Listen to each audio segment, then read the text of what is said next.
ہماری لا علمی میں غیر شعوری طور پر یہ بیماری ہمارے اندر پیدا کرتا ہے وہ، تاکہ ہماری پوری نیکیاں برباد ہو جائے۔ آپ نیکی کرنے سے نہیں چوکتے تو اب نیکیوں میں ریاکاری کی بیماری شیطان ڈال دیتا ہے تاکہ ہم برباد کے برباد رہیں۔ تو ہر عمل کرتے ہوئے ہم اپنے دل کا جائزہ لینا چاہیے کہ یہ کام میں کیوں کر رہا ہوں۔ آج کل کے زمانے میں ہمارے پاس مسلمانوں میں ہر نیکی رسم بن کر رہ گیا ہے، حقیقتیں اس میں سے ختم ہو گئی، فقط رسم و رواج کے عادی بنتے جا رہے ہیں ہم۔ نماز پڑھتے ہیں، مسجد میں مصلی ہیں، باہر کے مائک لگا کے پڑھتے ہیں، کیا ضرورت ہے اس کی؟ کس کو سنانا چاہتے ہیں آپ اپنی نماز؟ تراویح کی نماز ہو رہی ہے، تہجد کی نماز ہو رہی ہے، باہر کا مائک لگا کے قرآن پڑھتے ہیں، قرآن کی بے حرمتی ہوتی ہے۔ کتنے لوگ بیت الخلاء میں ہوتے ہیں، کتنے لوگ دیگر کاموں میں ہوتے ہیں، کون توجہ سے سنتا ہے؟ تو قرآن کی بے ادبی کا وجہ بنتے ہیں مسجد والے۔ ان کو کیا کرنے کا؟ ان کو یہ خیال ہے کہ ہمارا کام کا چرچا ہو، ہم بھی یہ کرتے ہیں اپنی مسجد میں۔ اخلاص نہیں۔ تراویح یا جو بھی نماز آپ پڑھتے ہیں اللہ کے لیے پڑھتے ہیں۔ اب مسجد میں جو لوگ رہنے والے ان کو اچھا صاف سنائی دینا ہے تو مسجد کے اندر کا ساؤنڈ باکس کافی ہے، باہر کا مائک لگانے کی کیا ضرورت ہے؟ باہر لوگ بیمار بھی ہوتے ہیں، ہارٹ پیشنٹ بھی ہوتے ہیں، کتنے لوگ کیسے کیسے لوگ ہوتے ہیں، ان کو تکلیف ہوتی ہے، ایذائیں پہنچاتے ہیں آپ لوگوں کو، دکھاوا کرتے ہیں۔ تہجد کی نماز جو چھپ کر پڑھنے والی نماز ہے، معتکفین کی خاطر مسجد میں رمضان میں پڑھنے کی اجازت ہے۔ ہر نفل نماز چاہے تہجد ہو چاہے صلاۃ و تسبیح ہو، رمضان کے مہینے میں باجماعت پڑھنے کی اجازت ہے۔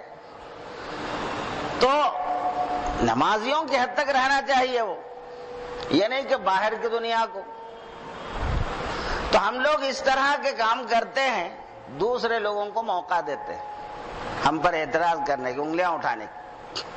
خیر میں یہ بات بیچ میں آ گئی، اصل میرا موضوع یہ مائک کا موضوع نہیں ہے، میں فقط یہ آپ کو سمجھانا چاہتا ہوں ہمارا ہر عمل میں للہیت، اللہ کے لیے، اللہ راضی ہونا، یہ کیفیت ہمارے اندر ہونا چاہیے۔ آج کی رات آپ جاگ رہے ہیں تو ہر جاگنے والے کو یہ سوچنا چاہیے کہ میں کیوں جاگ رہا ہوں۔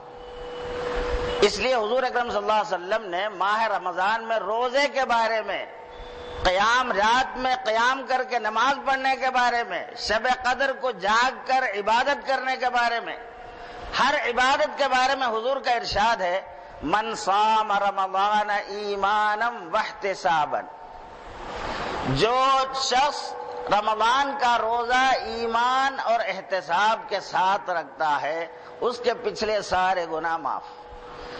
ومن قام رمضان ایمانا واحتسابا، جو رمضان میں تراویح کی نماز وغیرہ، تہجد اور تراویح وغیرہ کے ذریعے قیام کرتا ہے، اللہ کے لیے کھڑے ہو کر عبادتیں کرتا ہے، ایمان اور احتساب کے ساتھ اگر کرتا ہے تو اس کے پچھلے گناہ اللہ معاف کر دیتا ہے۔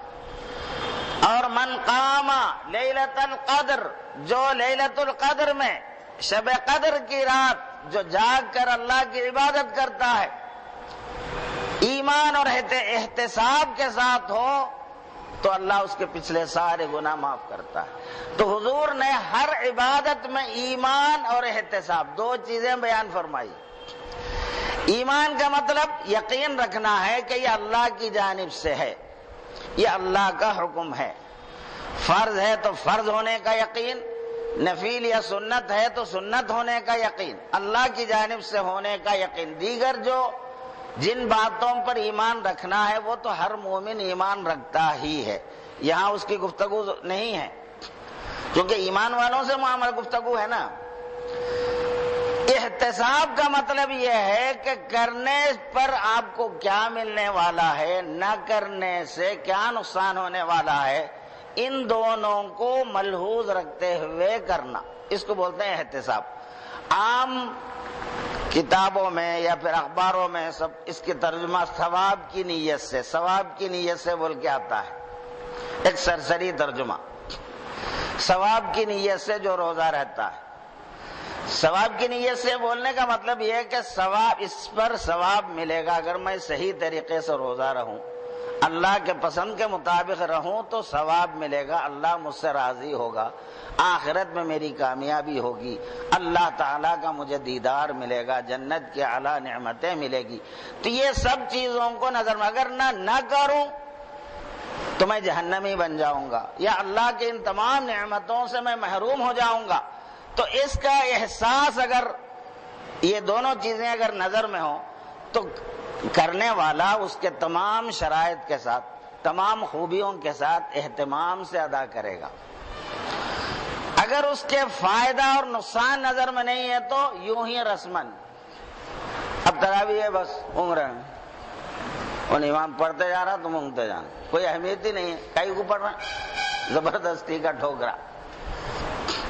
تو اب نیند آ رہی ہے تو اس کو بھگانے کی کوشش کرنا، کیونکہ میں اللہ کو راضی کرنے کے لیے اللہ کے سامنے حاضر ہوں، اللہ کے سامنے حاضر ہو کر اللہ کے ساتھ اگر گستاخی کروں گا تو ثواب کے بجائے، اللہ کی خوشنودی کے بجائے الٹا اللہ کا عذاب ہوگا مجھ پر۔